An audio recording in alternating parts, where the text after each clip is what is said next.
Or with magnet suspension. Longer ride and it just glides along. Never felt it. What if the suspension on a bicycle was not done by dampers or shock absorbers or springs, but opposing magnets? Now there's an idea.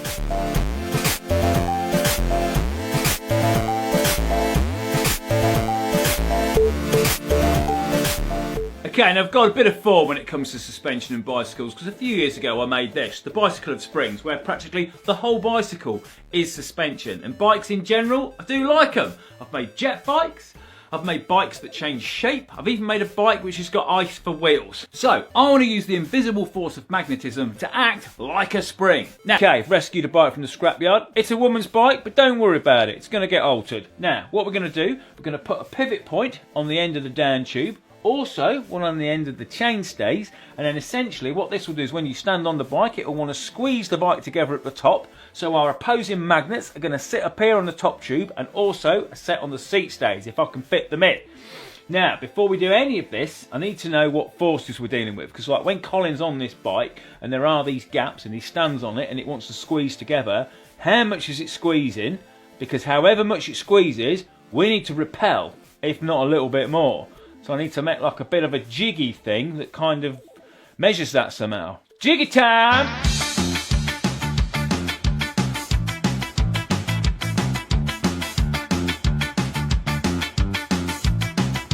Oh, look at this beautiful contraption! I didn't get an honorary degree in science for nothing! Okay, so the thinking behind this, I don't know how scientific or accurate this is going to be, but essentially pivot here, this is going to mimic the pivot we've got on our bicycle. This is essentially the rear triangle, this is like the front of the bike and then down to like the front axle of the end of the forks, because that's kind of where it levers from. So, I stand on this, it pushes against the scales, therefore giving us a reading, I would hope. Colin's on the bike, and it, oh! 30 kilograms, is that it? I suppose, now you see this is the thing you see, because if it was down here, you'd expect it, because I'm 80 kilograms, so would you expect it to be, look, the closer it gets here, the further down it gets, the heavier it gets. Well, let's check, let's flip it on its side. Right, let's put you a bit further down. I've got to be careful with the scales, they're my next door neighbours. So, and I know what you're thinking, Colin, you've dug a whole underground system in the front garden, surely breaking his scales is not going to be an issue. This could be the straw that breaks it. Right, let's go halfway down. So if it's 30 here, oh, yeah, this has got, that's 50, I think. No, 45.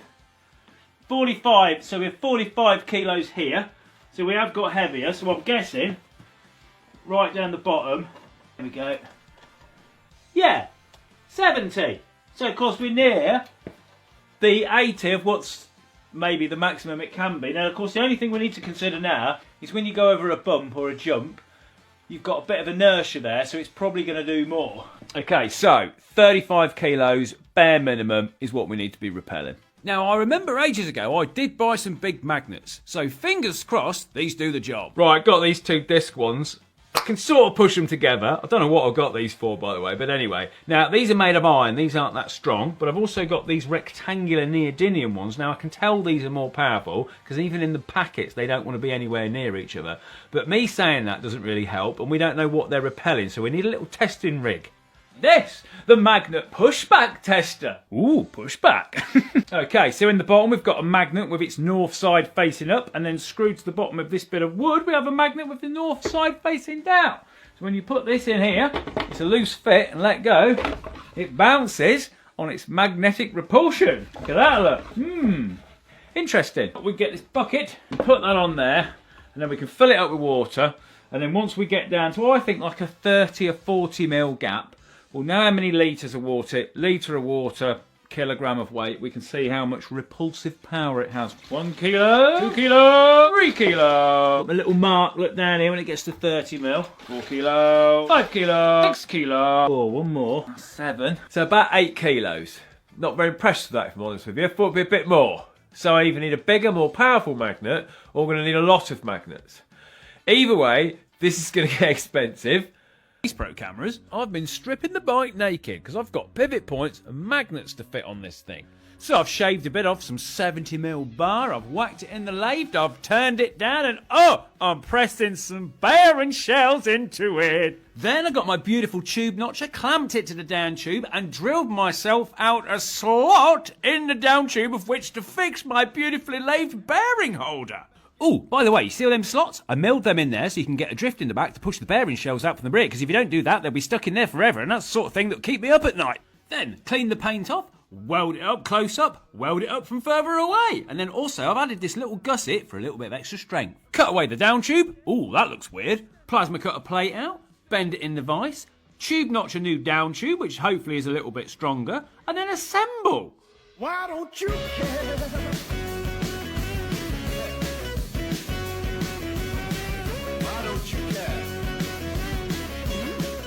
Then once it's all welded up, you can remove the top tube. Oh no, my bicycle! Okay.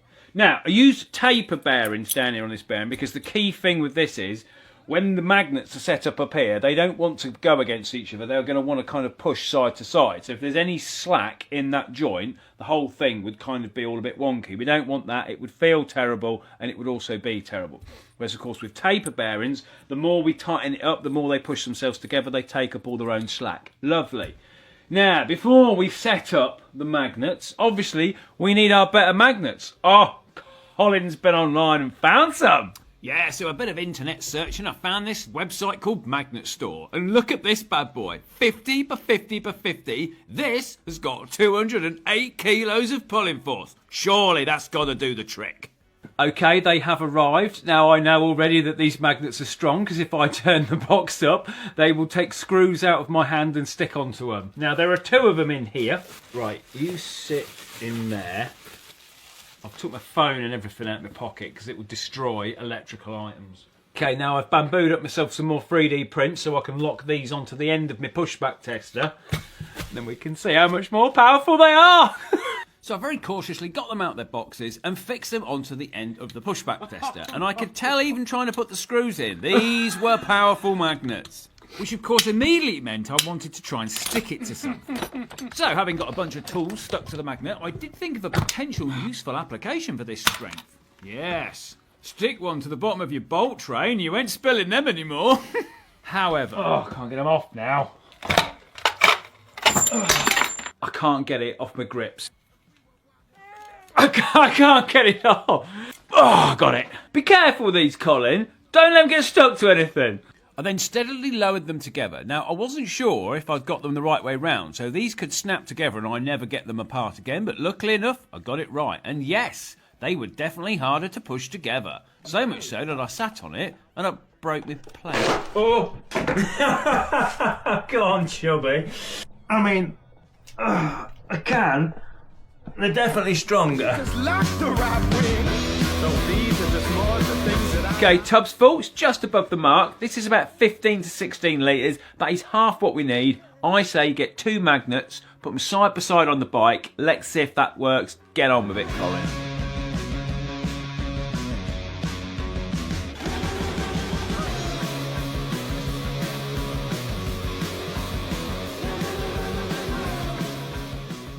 Okay, my bike has transitioned from a woman to a man, very 2025. Now, I know you're thinking, Colin, why didn't you put that on in one piece and cut it afterwards? I don't know, all right. Just stop going on about it. It was a mistake. It would have been easier to do that.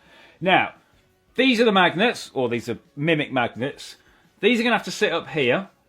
I have made this little jig, which I've cut out so we can see where the magnets are, what angles I have to cut this tube at. Very nice, Colin. So I'm just going to put a little 6mm plate on the back that they screw to, and I'm going to make it so potentially we can stack them, because I said I think we're probably going to need two each side, 4. I'll put them a bit higher, because as we know, the higher up you go, the less force they encounter. So there'll probably one there, one there, one there, one there. I'm just going to do these two first, because I am.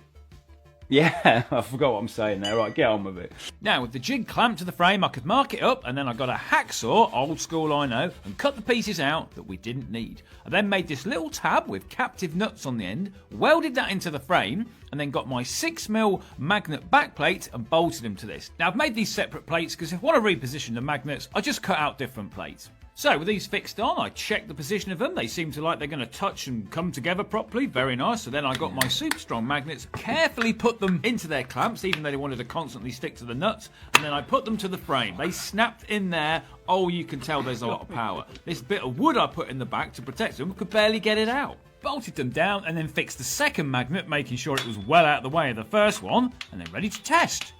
We slowly brought the two together until we could feel them bouncing on their own repulsion. It kind of... That's good, isn't it? Yeah.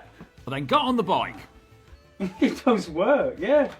It actually feels like real suspension. Okay, this is good. I'm excited about this. Now, of course, if I put my full weight on it and jump, they will touch each other. So I'm going to take these two off, change these plates to ones that can accept 2 magnets, and then we'll see where we're at after that.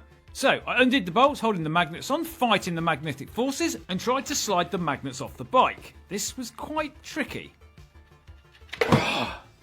Jeebus. I'm not making this up. It's that hard to take these off. Then removed the single magnet plate and swapped them for a double magnet plate. Is this going to be any better? Let's move you. This is my little jig to stop it from... Yes, we are okay. They are still repelling.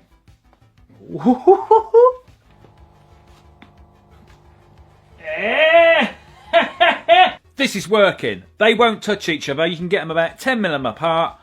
10 mil gap. So, I think what we'll do, we'll review the mounting process because I think it looks a bit weird. But before I do that, last experiment, just want to try and do the rear triangle and then we'll see where we're going.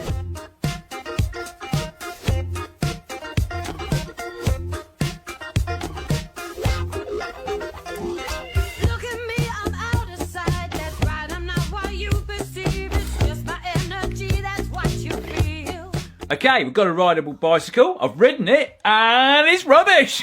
Right, long story short, the magnets touch each other, and we've got no suspension. We've got a list of problems, and let's go through them. First off, it's rubbish. We've got frame twist, essentially. This seat tube, because it's not part of the frame anymore, it just sticks out from the top. When these magnets come to it, they're kind of pushing it to the side, and they can, because it's this tubing that this bike was made of, rubbish, thin as anything, and you can see it moves to the side. That is hampering performance. Magnets need to be higher. Now you may notice with these ones, or you may not notice, I've actually moved them down a little bit so they looked a little bit more in line with the frame. Now I did this for aesthetical reasons, but performance wise it has had an effect. Yes, just moving it down like 50 mil or whatever it must have been, maybe even less than that, 40.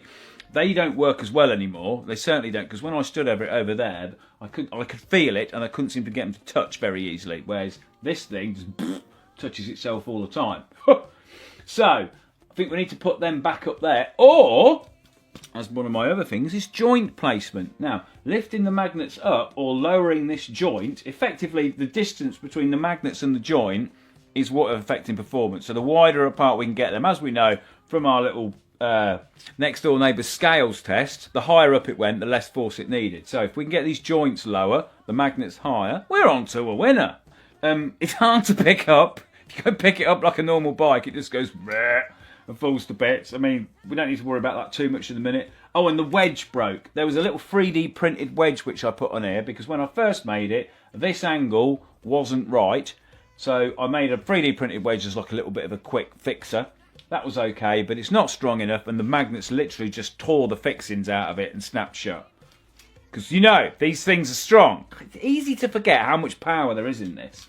And it kind of got me thinking, actually, digressing slightly here. You put a piece of metal to this, or you're trying to work on it on the bench, and everything sticks to it, and it's like dung, dung, and it's like you can feel the force. But then you get a piece of wood, it doesn't care about it. And it kind of got me thinking, like, what forces and things do we just not know about because we even haven't put the right stuff near them? We just don't know. Because if you were a wooden society,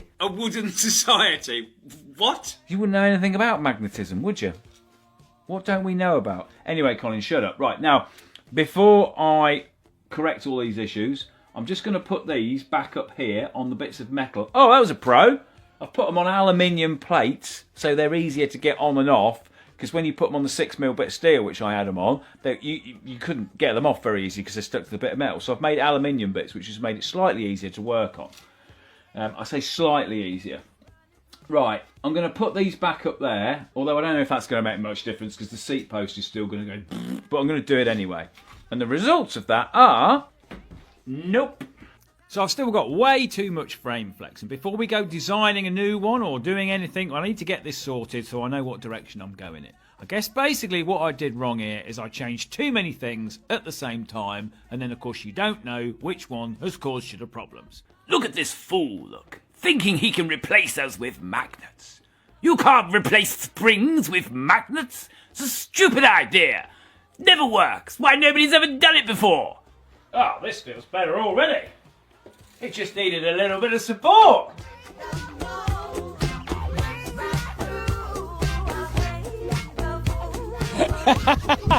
It's working!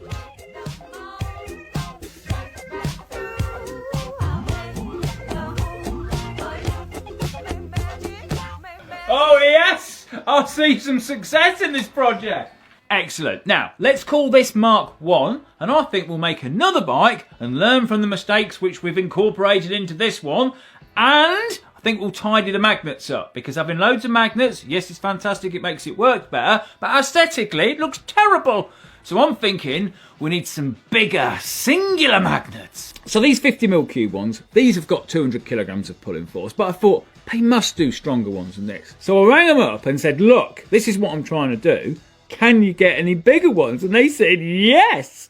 Okay, so the guys at Magnet Store have made me this. This has 500 kilos of pulling force, and we're going to double stack them. So it is two sidebow, top to bottom, whatever you want, on top of each other. So it has got a lot of pulling force. Now, these I've kind of got a bit blasé with the other ones. I can deal with it. I've got them stuck to stuff. I can pull them off. This thing pulled itself out of my hand and locked itself to the bench over there. Nearly trapped a bit of my skin in between it if I had kept hold of it.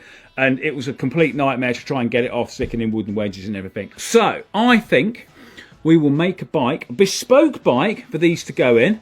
And I'm going to make it out of stainless steel because, of course, stainless steel is not magnetic, so I can actually get these in the bike without it locking to the bike and me not being able to do much to it. I think just sit back and relax, get yourself a nice cup of tea. Let's have a beautiful bike building montage, Colin.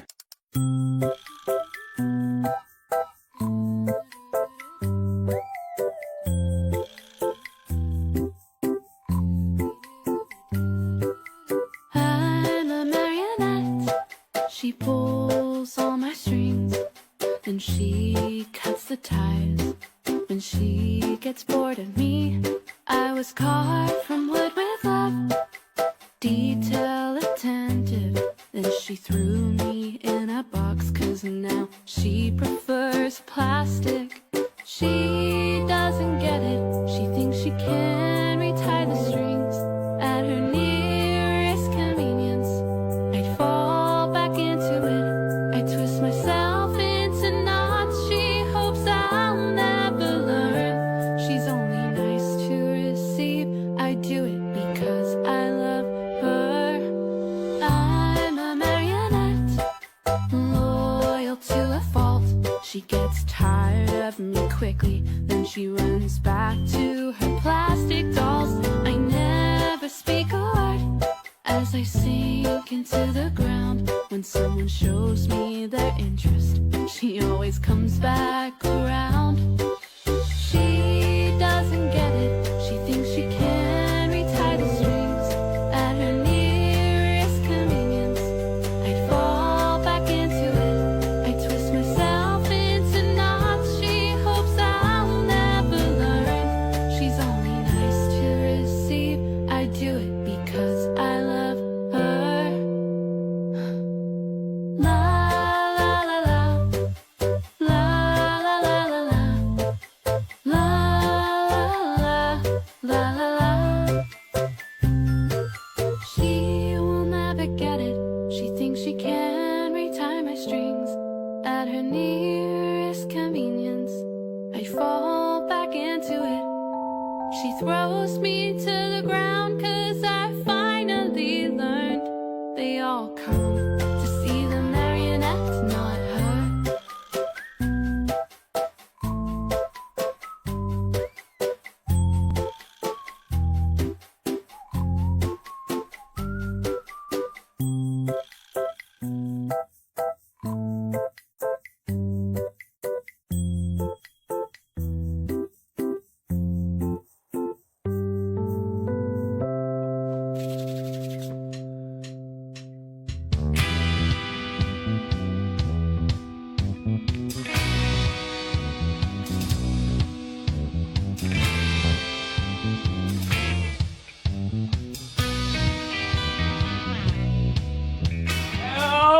check this out. How awesome is that? This thing works an absolute treat. Now, of course, it is all stickered up in the first logos. Beautiful, like the new tees and hoodies. Now, I've moved the magnets at the front forwards a bit more. This is mainly for filming, because when they were up here, my legs were constantly covering them up, and we couldn't see them without filming me in a leg. I don't want that. So I've put them up there. Hopefully that won't have a negative impact. We've made this thing out of thicker stainless steel tubes, so we don't have any of the flexing issues that the original one had. And I've put these little cables down here, look, so I can pick it up and the bike doesn't fall apart. The only thing is when you're moving it, it sucks the keys out of your pocket and they stick to the magnet. But I can deal with that. Right, let's go and give this a test. Oh, such a cool truck, such a cool truck. Right, here we go. Oh, it's tall. Right, here we go. Oh yes! This one works!